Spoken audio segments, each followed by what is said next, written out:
Welcome to another edition of Hog Roundup with ESPN Arkansas's Tye Richardson. Tye, it's good to be back with you. It feels like it's been about 2.5 years since you and I did one of the, I think literally the SEC tournament was the last time you and I talked in this Man, format. So it's been a while. It's good to be back, but in a way that's fitting because you and I are going to talk some hoops today. Obviously, big news coming out the past week or so about Arkansas and its roster, retention the priority, adding a couple transfers as well. We'll get a little bit more specific. We'll get a little bit more in the weeds, but just give me your initial reactions when you saw the Cal social media video and where Arkansas stands at the moment. I thought they put together a pretty cool presentation Yeah. to have those guys still waiting on Carter Knox. The news of hmm Boogie Flan reports this week that he is entering the transfer portal with a no contact tag. So, I mean, Arkansas fans still locked in on basketball in the midst of baseball season. hmm Spring football practice has ended. So, they're, I don't know if it's priority, but there's still a heavy amount of Razorback fans that are just keeping up with the Hog basketball team. It's going to be like that as long as Cal's on campus, and hopefully in the foreseeable future with this program and everything else. So just going to have to wait and see who else adds to the roster if Cal kind of keeps it that 9-man rotation, which I'm not expecting. If there's 4 spots left, if Carter stays, if there's 5, if Boogie comes back. I mean, there's just a lot of Yeah. different scenarios that can play out here, Jacob. Yeah, and we'll get into some of those scenarios, but honestly, so much has happened. You said it about Boogie. Just, I think obviously the initial reaction was people kind of went, "What on earth is going on?" Right? Boogie Flan is entering the transfer portal, but I think as reports began to come out afterwards, it became clear, right? I mean, this guy is 99.9, if not 100%. Dead sure he's going into the draft. But with the portal closing, right, he wanted to get his name in and he's just leaving all options open. What were your impressions of that? Did you have any shock reactions when you got that tweet notification? Because when that one came through for me initially, before I saw the follow up, I was like, wait a second here. But it seems like obviously it's heading in one specific direction. So leverage is a commonly Yeah. used term in today's age of college sports, which we didn't use it for the previous century. 150 years? It's yeah, and so it's unique in the sense of, are you leveraging the Edge Collective if you don't go to the NBA draft that you could get offers elsewhere to come back to Arkansas? Are you leveraging the NBA that you could field offers in college that if you don't meet a certain quota of what I want money wise, and hmm I'll do that. It's just that dynamic is we haven't seen in college sports for forever, the majority of our lives, and now and since July of 2021, things have changed for about 4 or 5 years now. So it's where I ultimately think he's going to wind up being selected in the NBA draft. Yeah. Where don't think I'm not the one to give you that answer, but it definitely was a twist to what's happened with the Arkansas basketball program the last week or so. Yeah, especially because obviously retention has been such a high priority, and I don't know if everybody quite expected outside of Z for them to go down the line and say, "Yep, TB's Mhm. back."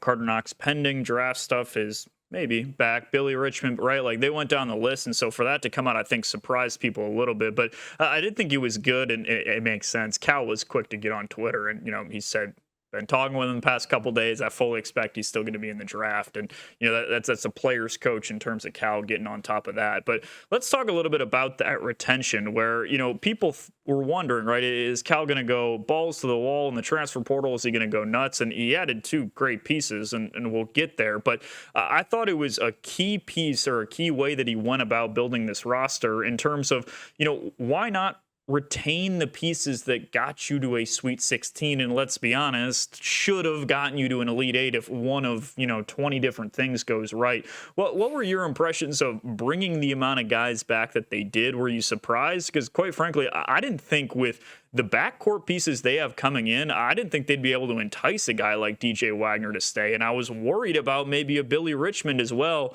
All those guys come back. Retention, a big piece of this roster building process for Cal, and got it done big time bringing those guys back.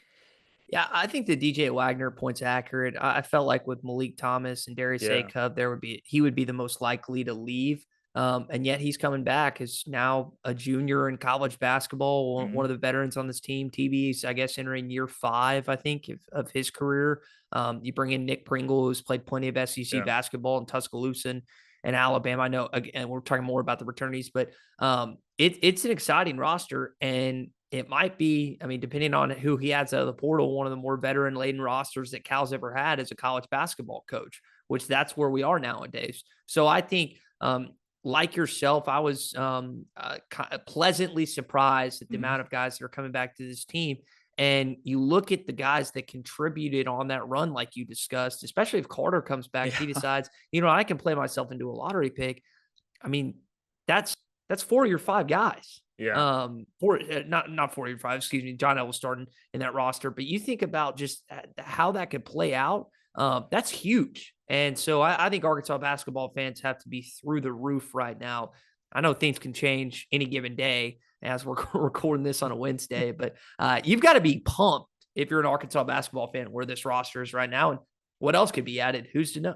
Who knows? Yeah, I had the same reaction. And I think if you kind of zoom out and take a 10,000 feet above perspective on it all, right? There was a lot of concerns, a lot from folks in Lexington, Kentucky, right, about, Cal's adaptability. And for good reason. Mhm. For a while, it was really, we're going to keep doing the same thing and we're not going to change. But this is a pretty impressive example of adapting to the way that in the direction that college basketball is going in terms of I can't imagine a better situation for you brought up Darius Acuff and Malik Thomas, right? I can't imagine a better situation for guys to walk into than when, like you said, as Cal had a roster like this in terms of guys that are experienced within this program. They now know Arkansas and have had success, turned, the worst start in SEC play in program history into a Sweet 16 appearance. So you bring in, high-profile freshmen, which Cal is always going to do, and you pair that with a bunch of experienced returners. That's a pretty darn good recipe. And listen, if there's one thing Arkansas fans know,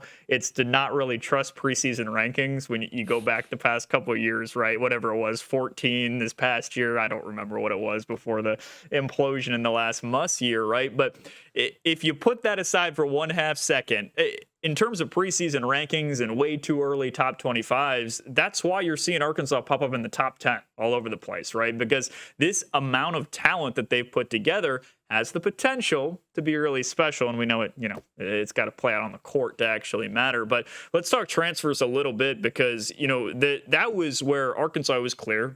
Z enters the portal. And even this past year with struggles on the glass, struggles just physicality wise, you knew it would be a target. And with the freshman class being primarily, backcourt guys, and then Isaiah Sealy being a stretch guy, this is the place where Arkansas is going to look in the portal.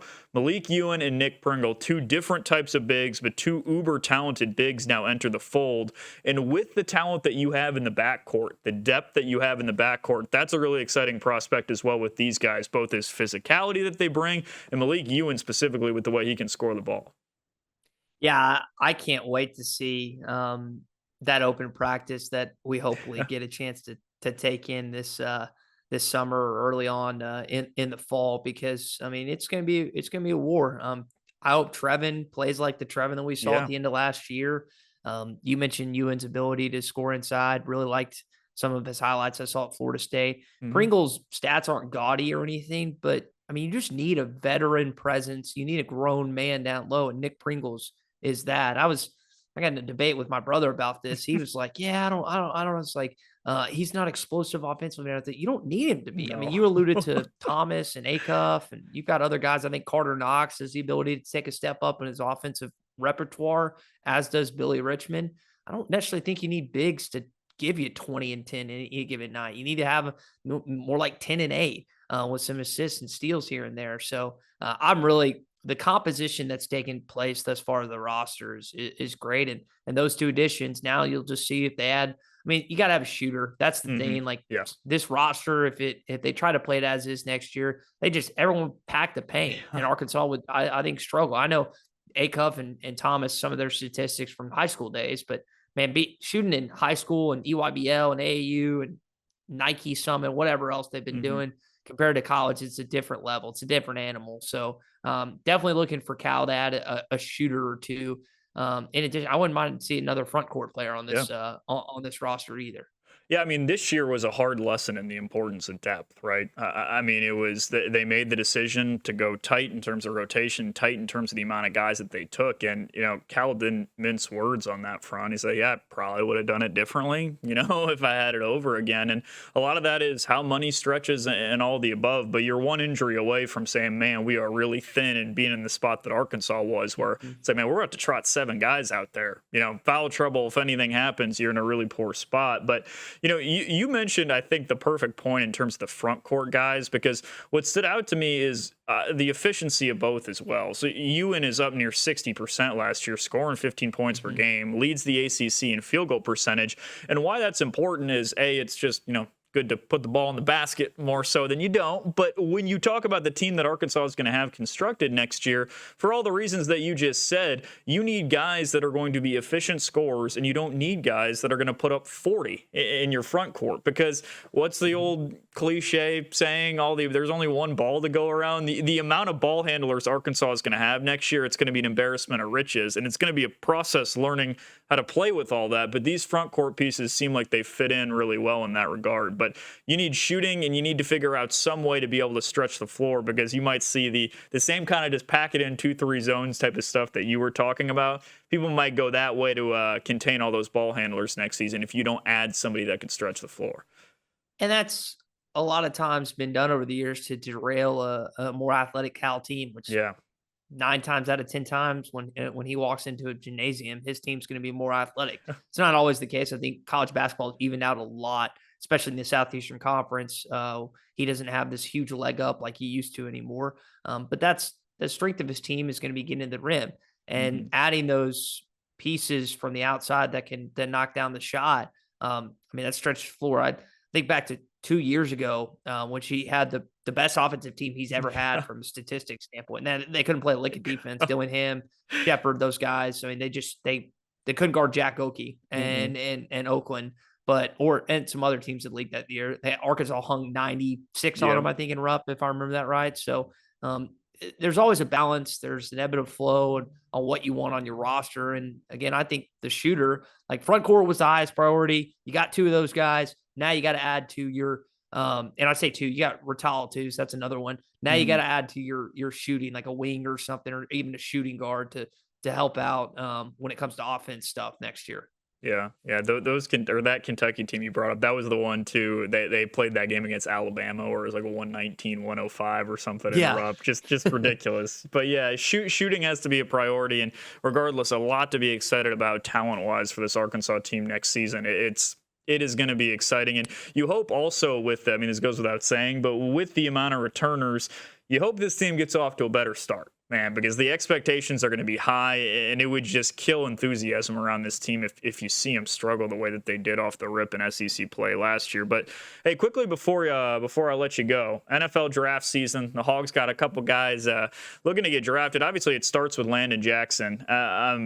Just a heck of a career for the Razorbacks. Obviously, the past couple of years, he's an edge guy. He's a guy in a position of need for a lot of different teams. He was a combine darling, just like Isaac TeSlaa. Where do you see Landon Jackson? Do you see him, I'm not asking you to put your mock draft cap on, but where could you see him making an impact and, potentially standing out at the next level? Matt Jones said it on halftime on our airwaves today. He sees him as a Detroit Lion, which Lando, Finn alongside Aiden Hutchinson and that defense. They needed help defensively last year. Well, Detroit was as lethal offensively as a team in the National Football League. So I don't know where their executives and their scouts are thinking in terms of who they're going to draft. I couldn't even tell you what pick Detroit has, but when Matt said that, when Matt talks football, I listen. That was like that just fits to me. And I know Detroit, Michigan's a long way from Texarkana, Texas, his hometown, but I just think that would be cool for Lando's. My thing with him is just as high as he can go, as long as it's a good fit. Like I don't want to be being drafted like by the Las Vegas Raiders or just another terrible football team. I know Detroit's been that for decades upon decades, but they finally got it humming a little bit. We'll see how they do without Ben Johnson, but that would be I kind of like that fit. I could see it working out for Detroit. I think they'd love him there at Ford Field. Yeah, that'd be a heck of a defensive line pairing there with Hutchinson. Yeah. And it's interesting you brought that up because it is so true with, we were talking about that a little bit in the office here where it's just so fit dependent. If you're not even Yeah. for first round guys, but if you're not a first round guy, man, you could get buried or you could thrive simply based on just the roster construction of where you get it completely, not that you're not in control of your own situation, but it really sets the tone in terms of potentially getting a second contract and just thriving in the NFL. Quickly, the two receivers, Andrew Armstrong and Isaac Tesla. You reminded me simply from the standpoint that Isaac has talked about he's a Michigan guy, and so getting to talk with the Lions is a big deal for him because he grew up a massive Lions fan. They are so interesting from the standpoint that they're pretty much just polar opposites as prospects, right? We were talking about this as well, where Isaac is how much stock do you put in the NFL draft combine? Just lit it up in a way that you just were shocked, right? Literally top 20 all time relative athletic score. The production wasn't where you would want to see it if you were an NFL team. And then Andrew didn't test fantastic in any specific area. But then how do you turn and sit and say, the guy that led the SEC in receptions, receiving yards, and receiving yards per game? Yeah, I don't think he can play at the NFL level. What are your impressions of the two wide receivers, and what do you think about their prospects NFL wise? Well, let's start with Andrew. Here's the eye test. He played in the best conference in college football, and he led all those statistics like you talked about. He was the best wide receiver on that team by a country mile. Every single defensive coordinator keyed on him, and he still dominated. And no disrespect to Talon. It's not like Talon was just his All-American, All-SEC quarterback either. I mean, there were some great throws he had. I think about the Tennessee game, great throws, great catches, kind of that 1-2 punch. Andrew just made plays. And I know you guys got a chance to catch up with them. We got a chance to catch up with them. I mean, how do you not root for this kid? This was you go Bishop Dunn High School, no offers, like big time offers out of college. Ends up at East Texas A&M or Texas A&M Commerce, whatever you want to call it. Then comes to Arkansas, has an okay season his first year of D1 college football, and then just explodes. If not for the best wide receiver freshman in college football, Ryan Williams, outside of the one in Columbus, Ohio, and Trey Harris, who's just a dog. I mean, he's first team All SEC in just his second year of the conference and of D1 football. So I don't know how you look past him if you're an NFL exec. I don't care what his combine numbers say. Kid can play. And on the other side, if you're looking for the simple value of upside, I mean, you could Andrew and Isaac were like as close as it gets for the best hands on the team. I would still give it to Andrew because I think more often than not, he was covered by the best cover corner. But Isaac made some great catches the last couple years in Fayetteville. So the kid has sure hands.